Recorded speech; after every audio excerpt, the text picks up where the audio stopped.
we got to back up real quick with we just talked about generational wealth. In one of our previous interviews, you said some shit about, I think Jay-Z may be the first one to talk about generational wealth in his raps. Okay. My seeds marry his seeds, marry his seeds. That's how we keep Wu-Tang money up in the family. And I thought about that later. That was Ghostface? I think so, yeah. Okay? Just to put that out there. That was speaking on generational wealth, basically. Yeah. And I'm sure other people have said some shit too. Well, I'm sure. But you know what it is? That's the first time it really resonated, though. Probably. No, you're right. You're right. But I guess I think the thing is that at the time, Ghostface wasn't speaking from a financial level that's of a Jay-Z caliber. Doesn't matter. He still was talking about generational wealth. Okay, fair enough. Fair enough. I'll give you that. See, right. Wu-Tang was talking about it early. You could have that. Speaking of Nas, Lonzo Ball. Nas had his time, but it's a new time. None of his friends listen to Nas. They listen to Migos and Future. Okay. I'll be honest, I wasn't really mad at that statement. I feel everyone always puts Nas on such a pedestal that you cannot say anything non-positive about him. Not even negative. If you're saying something non-positive about Nas, it's always an issue with millions of people. You know, I've gotten So in the he's past. our black Eminem, that's what you're saying. He's Eminem for black people. Because that's how y'all act with Eminem. You can't say nothing bad about that motherfucker without y'all going crazy. So he's well. Yeah, pretty much. Eminem is the white Nas. Eminem is the white Nas. Nas is the black Eminem. There you go. Eminem is the white Nas. If I'm gonna keep it real, yeah, like Nas is one of those irreverent artists that, you know, real hip hop enthusiasts are not gonna take lightly about you talking shit about him in any shape, form, or fashion. Right. Like, for example, understand? like Jay-Z, you could say negative things about Jay-Z and it won't have the same weight as saying something negative about Nas.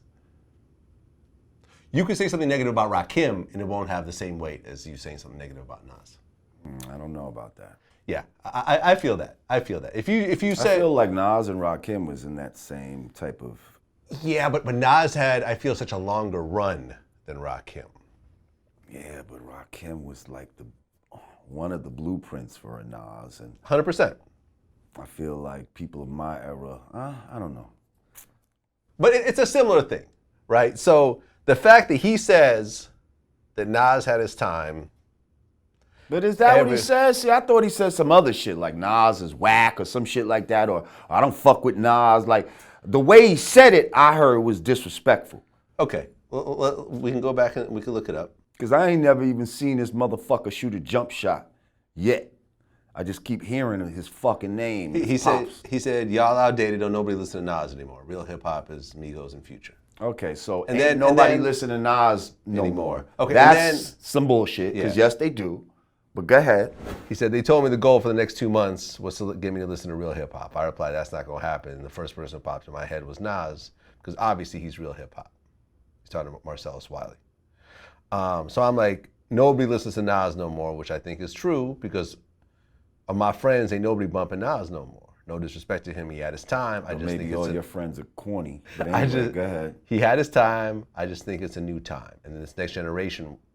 And then the next question was, what is real hip hop to you? And I said, real hip hop is Future and Migos. So that's how it all went down.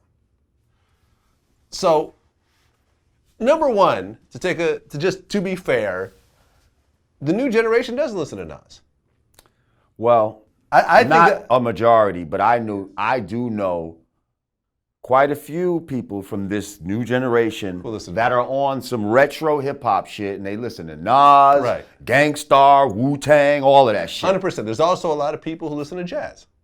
New generation who go to jazz shows, who are obsessed with, you know. But yeah, generally, does this population listen to Nas? No. Probably not, other than listening to him in The Get Down, when he has those rhymes in the beginning. And that show got canceled.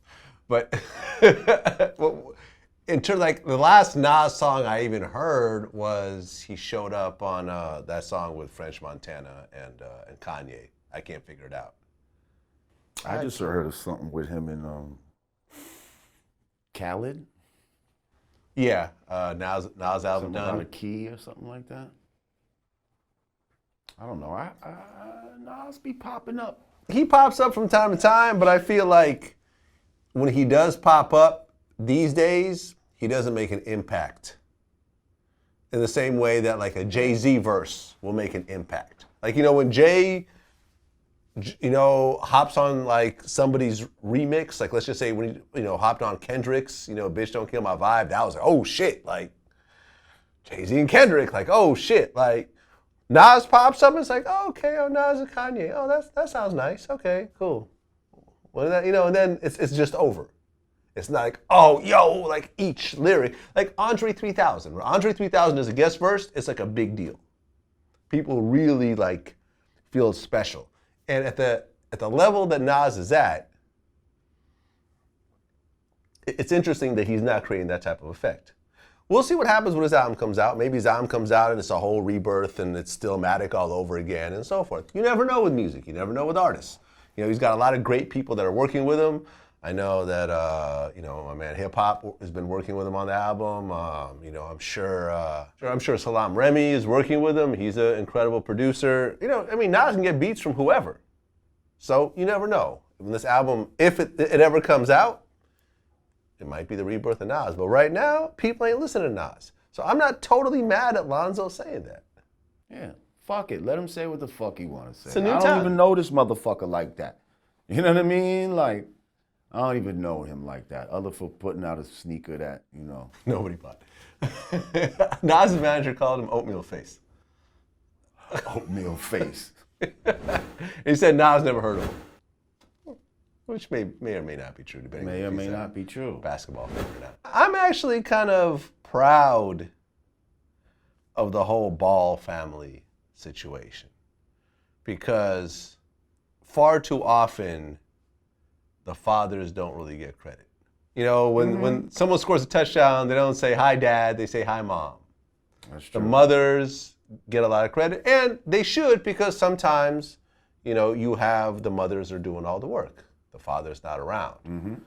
And they do deserve all the credit. But here's an example of a father who's coming in and saying, I put all this shit together. This was all me. Right. I even found a wife that could help me produce the best. Is that what he said? Yeah, he said that. He said he found a wife that Like could help he's him. trying to say he scientifically put together a little basketball motherfucker. 3 of them. 3 of them. Yeah. And they all went to the NBA? Well, 2 of them are too young still. Oh. But they're all... So he genetically did this. The other 2 are NBA bound. Yeah. So he's the NBA Yakub. That's what you're telling me. Yeah. Wow. I don't know who Yakub is, but I'm just agreeing to it. It sounds like Agreed. Trust me. It's the right thing to do. Okay. Wow. Yeah. So wait. So the woman. So he's black. The woman he got. It's white. Now, what kind of scientist are you, motherfucker? Maybe she was tall and had certain physical features and so forth. See if you. It all fell apart right there. Because I'm like, okay, if you want to make a great basketball player, why would you put white people in the DNA? I don't understand. I'm confused.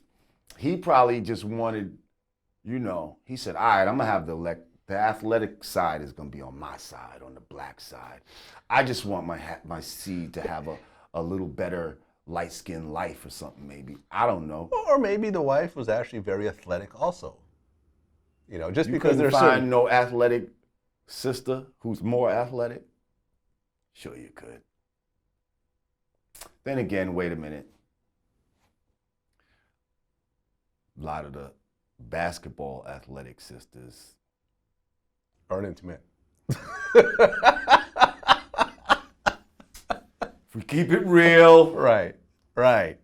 Those fucking Liberty games. Right, they're getting wives. Oh. He said, I tried to get one of those. Didn't work out. It wasn't fucking with me at all. I found me one tall white bitch that played basketball. I mean, he probably tried to get him a sister, but It was like, Lonzo. We don't fuck with that. So he had to find LaVar. Oh, what? LaVar's the father. Okay. Yeah. LaVar. Yeah, so he found him, the tallest white broad that could play some ball that he could find, I guess, But it was a struggle for him. Well, all of his You three think sons, I didn't try? all three of his sons, one of them's in the NBA. The youngest son seems to be like the most promising, actually. Really? They're saying that the youngest is supposed to be the one that's really going to be the Stupid nice. superstar. Yeah. And in fact, and then there's the whole thing about And he coached them and all of that. 100%. Good. 100%. And he played basketball himself. They're saying he wasn't even good in basketball or some shit Right. like He that. said he could beat Jordan. Yeah, but then they got some footage of him and he was like,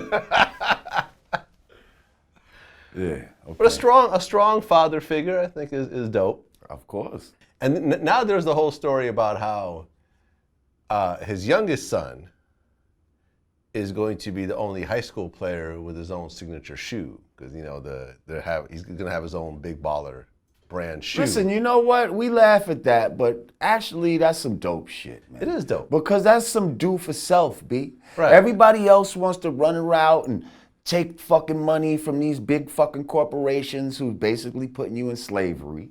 You know what I mean? And these motherfuckers said, listen, I'm gonna fucking roll the dice and gamble on myself. Yeah. You know what I mean? And if Right. this fucking takes off, I got my own fucking sneaker. Right, because in fact, Shaq actually made more money off his Payless type shoe than most of these other dudes made off their Nike deals. Yeah, he put out a shoe, it was lower cost, it had the Shaq logo Yeah, where on he was it. hanging off Yeah, the hanging rim. off the rim, right. And he made, I heard, like tens of millions or hundreds of millions, like a big amount. He even talked about it at some point. Said, oh yeah, y'all think these shoes are a joke? You know how much I made Matter off of fact, it? your man is killing them over in China right now. Marbury. Marbury, yeah. That whole the Marbury Starbury brand. shoe, yeah. Starbury. What? That Right. shit is. Well, so now the thing is, they're saying that because his son has an endorsement, once he gets into college, they're saying that he may not be eligible for the Because he's NCAA. professional. Well, because you're not allowed to have an a business endorsement when you're a college player. Right, because that almost makes you professional. You're getting paid in a way. Right. But so this is what is such a gray area because it's really his own company. It's his dad's company. So do you mean to say that when you're a college player, you can't start your own company, you can't start your own business? You know what I mean? You can't have a lemonade stand, you become even though the school's making all this money off you. I think they're saying you can't be paid to sponsor sports type things But from that's what- some outside entity. But that's what he's doing. I mean, technically it's his father's company. You know what I Right, mean? but what I'm saying, you just said a lemonade stand. And Yeah. That's not the same thing. Now, can I be a college player and sell, can I have a basketball company where I sell basketballs? I don't know. Yeah. That seems like it would be against, a conflict of interest in their minds. I mean, these kids make these colleges obscene amounts of money to the point where the discussion has been up whether, college students should get paid to fucking pay as much money as they make for these fucking schools. So, for somebody to have a little hustle on the side while they're in college and all that, and if they was, industrious enough to have their own fucking shoe, then so be it. But, this is also how the powers that be create a framework where, where you're gonna have to rely on them at some point. Because you see, they keep you starving all through fucking college and shit like that. Tell you that you can't take money from these people and almost make you salivate to take money from these motherfuckers so that by the time you get out of there, you're like, yes, now I'm eligible. Give me the motherfucking money, give me the money. Instead of, you could have been taking all that time thinking how you was gonna make your own fucking company, or y'all was gonna come together with some of these brothers. We're gonna pool our resources. We're gonna put out our own, fucking basketball shorts or whatever the fucking case may be. You know what I mean? And do for self. And this man is doing for self, but now they clowning him because it's not I mean, of course, it's not going to be the same production level of a Nike or a fucking Adidas. It's just not. Like, but look at their first fucking shoe. Yeah, what it looked like. They fell apart. In fact, I read Phil Knight's book, and they were saying that their first sneaker that was used in the Olympics literally fell apart on the track in front of like millions of people watching. Right. Yeah. And still bounced back. And I'm sure people laughed at them. Oh, your shoe's a piece of shit. Look, it fell apart. Right. But they came back from it. And now, look where we at.